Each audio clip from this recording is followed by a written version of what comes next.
This is Your Life, and once again I'm in the heart of London's theatreland, where tonight I'm hoping to become the twist in the tale of an Agatha Christie plot. That's your first clue. The second clue is that the play concerned is exactly 40 years old.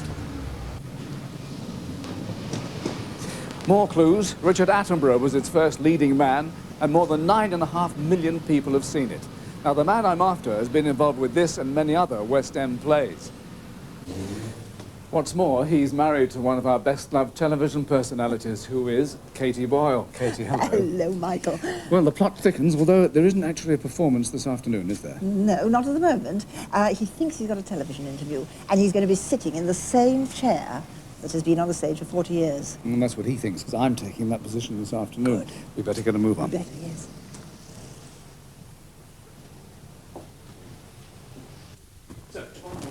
Hello, everybody. Hello, everybody. Hi. Michael, that's the chair. Now, look, I think some of you ought to go in there, others in there, I don't know which. You do as you want. And I've got to get in here.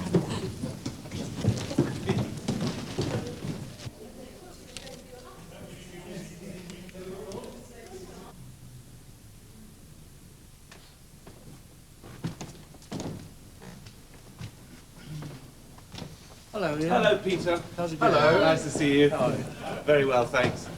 Hello. How's it going? Hello, darling. It's going very well indeed. Hello, darling. Have I got a surprise for you? Have we got a surprise for you? Yes, this is all a devilish plot, sir, so that I can say tonight, Sir Peter Saunders, this is your life.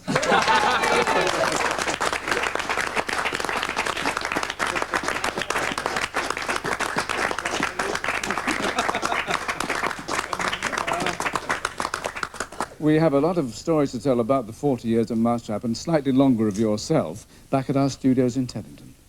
Are you game, sir? Of course. What a relief. Thank you, everyone. Thank you. Walk this way.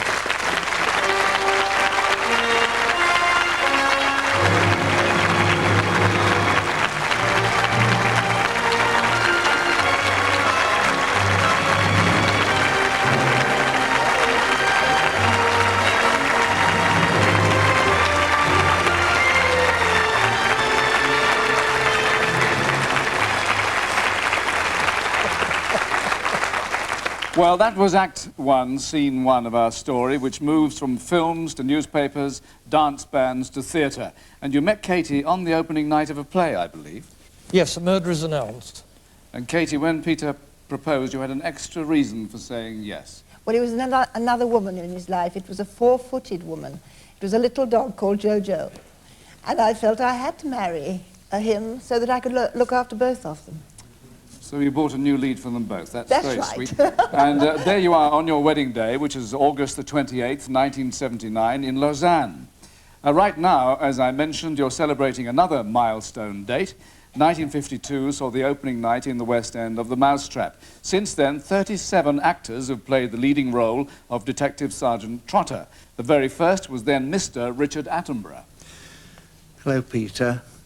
I'm only sorry that Sheila and I are not able to be with you on this wonderful occasion, but as you know, I'm on the other side of the Atlantic and on the other side of the camera as well, as you can see by this strange growth on the end of my chin, performing for Mr. Spielberg. We've been friends for, well, over 40 years, of course, now, but your very early friendship was demonstrated very clearly for me. I remember that Sheila and I said, because we were going into the Mousetrap, we really didn't quite know how we were going to make ends meet just on our salary. And that what we would like to do would be to invest in the Mousetrap, be part of the backers. And I think I said, the only problem is, Peter, we haven't got any actual cash to put on the table. And you roared with laughter and said, we're going to get on very well because we speak very frankly to each other. I tell you what, as the tour works out and as you do very well on the tour on your percentage, we'll use some of that money to put in the play, so you never really need put up any cash. Peter, you've been a marvellous friend over the years and a marvellous friend to the theatre. Happy birthday, congratulations, and much love from Sheila and me. Thank you, Sir Richard.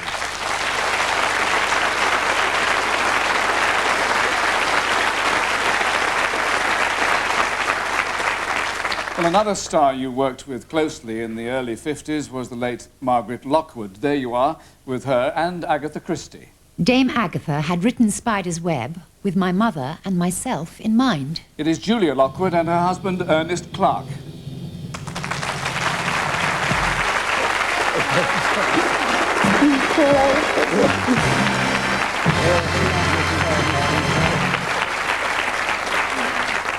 So, Julia, that was to be your big West End chance. Well, yes, I suppose it was really, but I was only 14 at the time and terribly inexperienced. And the part of Pippa was, I think, my mother's stepdaughter in it, wasn't she? But it was a very emotional role, and I seem to remember she spent most of her time in tears. And there was one scene in particular where she got all hysterical, and I think my mum thought that perhaps I wasn't quite ready to cope with that sort of acting, so she wouldn't let me do it. Anyway, luckily, I did work for Peter some years later, in Arsenic and Old Lace, which was tremendous fun, marvellous cast, and then again in the Jockey Club Stakes with Alistair Sim. And it was in the Jockey Club Stakes that I met this young man on my left here. Enter Ernest. What young man? The importance of being Ernest. Well, it's a few weeks ago now. What exactly happened then? Well, I don't know. I wasn't very young then. Oh. But within 2 years, I had married Julia. I've no excuse.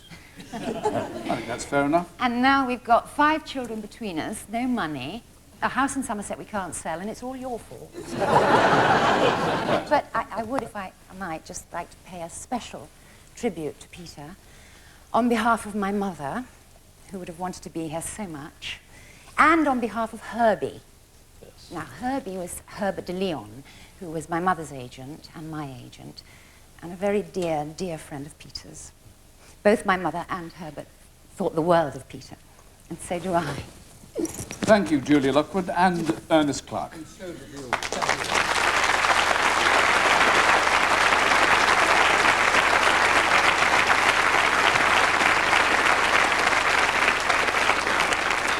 Well, Sir Peter Saunders, this is your life, and you were born on November the 23rd, 1911, at Gerrard's Cross in Buckinghamshire, third child of Ernest and Aletta Saunders. There you are in 1914, an early hippie. Your father made a fortune in jewellery, then lost it, investing it in other enterprises. But an aunt's legacy means you're able to go to his old public school, Oundle. You leave at 18, and your first job is clapper boy at the Gainsborough Film Studios. And Charles, your young brother, showed a flair for business even then, I believe. Yes, well, he thought the ends of reels of film which had been shot were wasted because they were thrown away. So he decided to set up a little business, and we called it Photo Films, and we used the short ends of films, cut them into 5-foot lengths, and put them in cassettes for still cameras. Well, by 1931, you are assistant cameraman. Here you are working on The Hound of the Baskervilles, and survived being eaten by the hound. You become a freelance film cameraman. One of your films was The Love Parade, and I'm sure you recall your assistant. Peter, is this your idea of a camera setup? I can't blame if you don't recognize my voice. After all, it's 60 years ago. Award-winning cinematographer and director Jack Cardiff.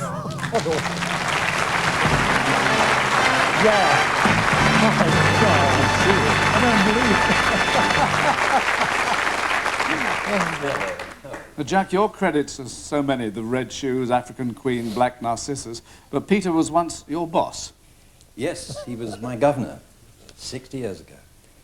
And I used to see the name Peter Saunders many years later, and I used to think, I wonder, in articles, magazines, I thought, I wonder. And now I know it is, and I'm so delighted that this reunion, and it's wonderful to see you. Thank you. I hope you remember I sold you my motorcycle for 30 shillings. Was it you? Yes. Good God. Still going. Extraordinary. Thank Not doing you. too bad, is it? Not so far. Thank you, Jack Cardiff.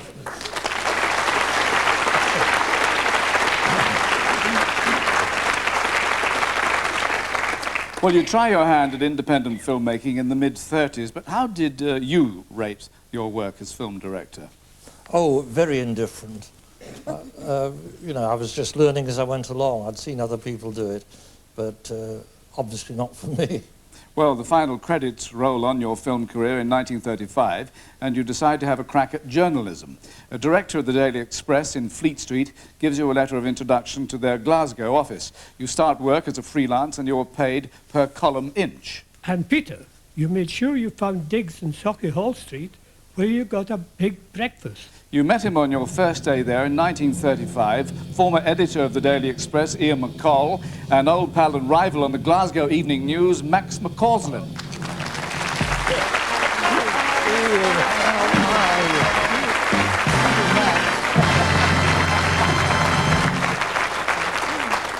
So Ian, he likes to go to work on an egg. Well, Peter, you'll recall your first week's work as a freelance raw reporter in Glasgow, all of 57 years ago, when your first week's work earned you £1, 7 shillings and 6pence old money. Yes. £1 of that, of course, you'll recall, went for bed and breakfast. But nonetheless, you told your landlady, your Irish landlady, that you liked big breakfast. She, a kindly soul, she responded by supplying you with piles of bread, margarine, marmalade, and, Michael, the occasional egg. Just the occasional egg. But then, Peter, you collected sandwiches, marmalade sandwiches, hid them, took them in put them in your pocket, off to the office, and at lunchtime, wait for it, lunchtime you disappeared to the loo. And there, in complete privacy, you scoffed a lot. And Max, Peter was best man at your wedding on the Isle of Skye. Yes, he was, and he drove me there in his elegant but ancient motor car. I don't know how you found your way to Skye. No. Anyway, you got me there and got me to church in town. As you know, 2 years ago, it was our golden wedding. Great, I want it. And that bride of 55 years ago is here tonight, Max's wife, Christina. Chrissy.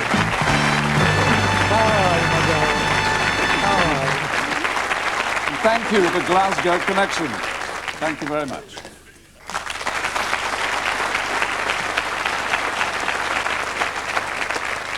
In 1938, you were sent to the Empire Theatre, Edinburgh, to review a show starring one of the most famous band leaders of the time, Harry Roy. I'm a rhythm racketeer, and I want to make it clear. I'm a perfect student, music student, history making, tempo breaking, rhythm racketeer.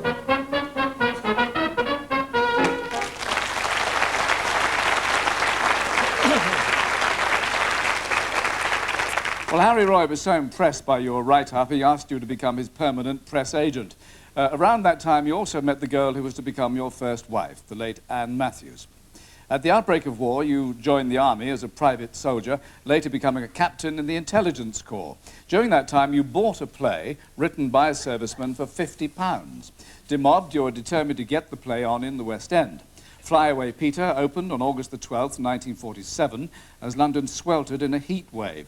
Not the ideal start for your new career, I imagine. No, I won't say it ran for 6 months, but it walked for 6 months. And at least it taught me, if I'd have had a big success, it would have been the ruin of me. I'd have thought I knew it all. At least struggling to get a play to run for 6 months, I realised it wasn't all that easy. Didn't the wireless help you at that time? Yes, we got a 15-minute radio excerpt, and although it didn't shoot up business, it did it enough for the theatre to let me stay on. Well, you produce plays on tour, and you see the stage potential of Agatha Christie. In 1950, you meet her for lunch. The result was a successful production of The Hollow. And the following Christmas, Grandmother had a present for you, wrapped in brown paper. Agatha Christie's grandson, Mathew Prichard.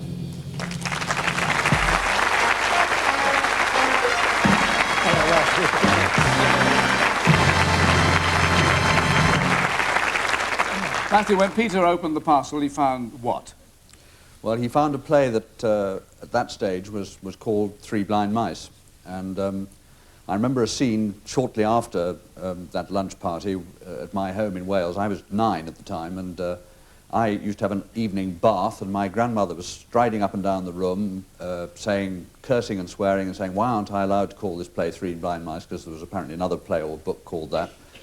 And my stepfather was bashing a ping-pong ball up against the wall, and suddenly, as the ping-pong ball was bashing up against the wall, and I can hear it to this day, he said, well, why don't you call it, and then he was ducking and weaving with the ping-pong ball, the Mousetrap. And there was a deathly hush in the room, and we all knew that that was it. And 40 years later, here we are. And all that happened in your bathroom? Absolutely. Thank you, Mathew Prichard.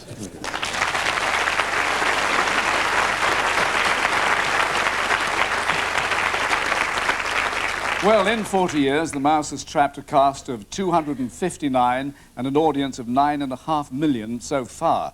Recalling a working visit is Daily Mail columnist Lynda Lee-Potter.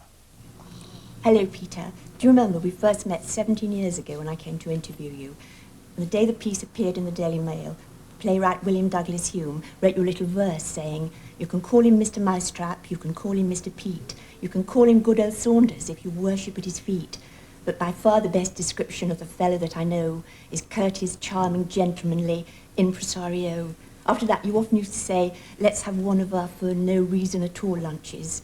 And these were always preceded by a glass of champagne in your glamorous offices. Well, this evening I'm in Sarajevo, so I'm certainly not drinking champagne, but I'm sure you'll be opening a bottle or two after the show. So pour one for me, and lots of love to you and Katie. Thank you, Lynda Lee-Potter.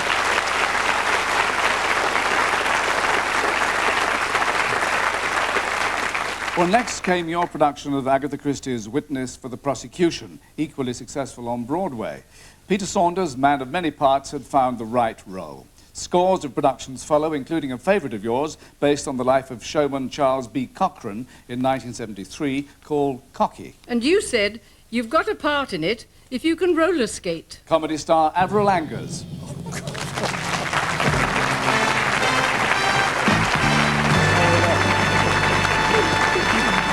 Do you remember that, Peter? Do you remember that?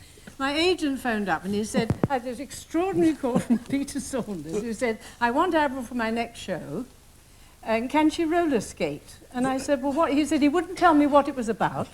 And so he said, well, you sent her a script. And he said, there's no script. So we said, OK. And this was the C.B. Cochrane review, Cocky, with lovely Maxwell, yes. And when I got there, you insisted that I sing a song, and I said, I can't sing that, it's too good. I am not a singist, I said. You know, there's plenty of good singers here. And you insisted that I sang it, and I'm very grateful to you. Stop the show. If love were all. That's right, it did. I remember this. You're all dead. Thank you, Avril Angers. Thank you, darling.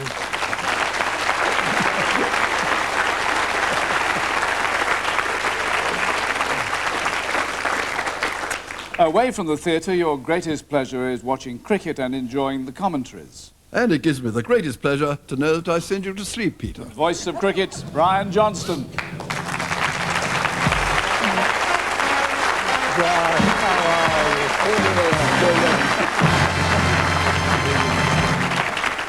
John, as that didn't sound too complimentary. No, I've got a bit of a bone to pick with you, which is unusual in this programme.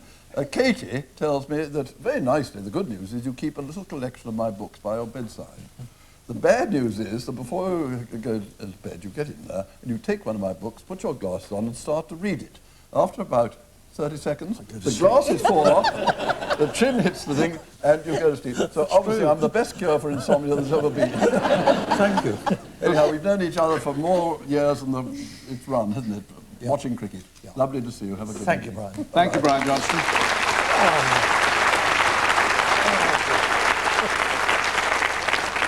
Well, Peter, as a producer, you're always aware that out there in some local repertory company might be your next West End star. Yes, Peter, and that's exactly what happened to me. Nicholas Parsons.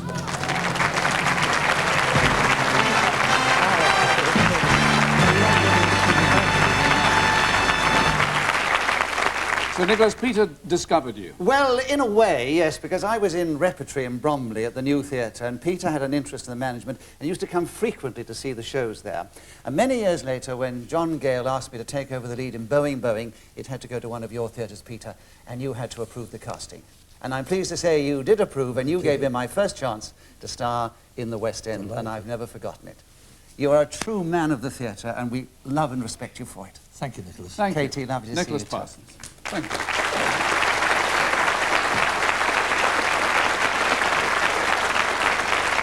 David Conville, you know firsthand of Peter's generosity to the theatre. I was very lucky. For 25 years, I ran the open-air theatre in Regent's Park. And in 1981, the Arts Council, in their infinite wisdom, announced that they were going to cut our grant completely, but would give us money to go on tour. This put the whole of the open-air theatre in jeopardy, and I was in absolute despair how it was going to go on. And then Peter phoned. He's a tremendous lover of the theatre, and especially London theatre, and said, how can I help? I said, well, there's no way that an individual can help Peter. I mean, this is a very major thing. He said, how much is this Arts Council grant you've lost? I said, £26,000. He said, I'll put a cheque in the post tomorrow morning. Thank you very much indeed, Peter.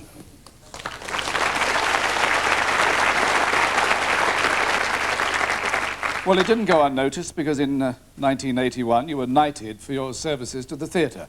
But someone wasn't quite so grateful when she boarded a train for Southsea on your tour of Move Over Mrs. Markham. No, no, absolutely not. Under these circumstances, I will not perform tonight. More on that from Moira Lister.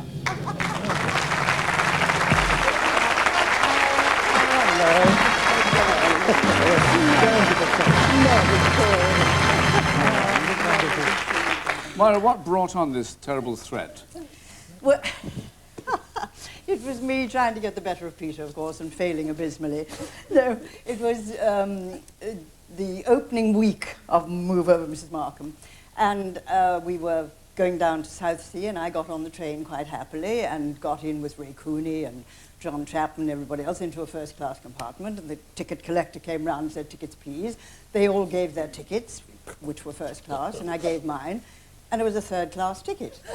And I thought, this is ridiculous. So anyway, I paid the thing, got to the theatre, and I rang up my agent. I said, there's been a terrible mistake. The management have sent me a third-class ticket on the train. So he said, I'll ring up Peter Saunders. I got the message back that Peter Saunders, under no circumstances, would give me a first-class ticket. So I said, well, that's it. I'm not going on tonight. I'm not going to perform. I said, I have been a star since I was 21 years old. There's no reason for you to treat me as a chorus girl at this time of my life. Absolutely not. Of course, I had every intention of going on because it's a very good role in the part. Anyway, Peter arrived at my dressing room door and said, Moira, this is a matter of principle. He said, we are all a team. Nobody is selected to get a first-class ticket or the, we all work together. And I'm afraid that is my principle, and I have to stick to it. So I said, all right, I shan't go on. So he said, that is your decision. And he walked out. Of course, I put the makeup on very quickly. Already went on the stage, did the performance.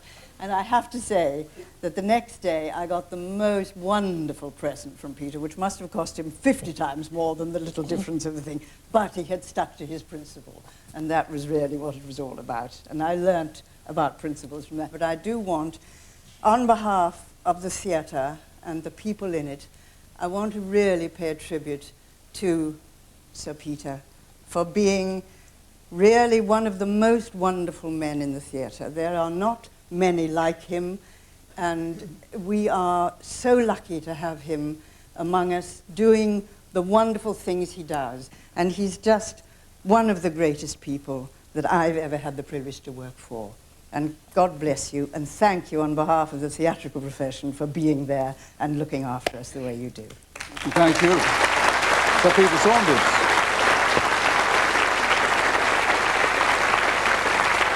This is your life.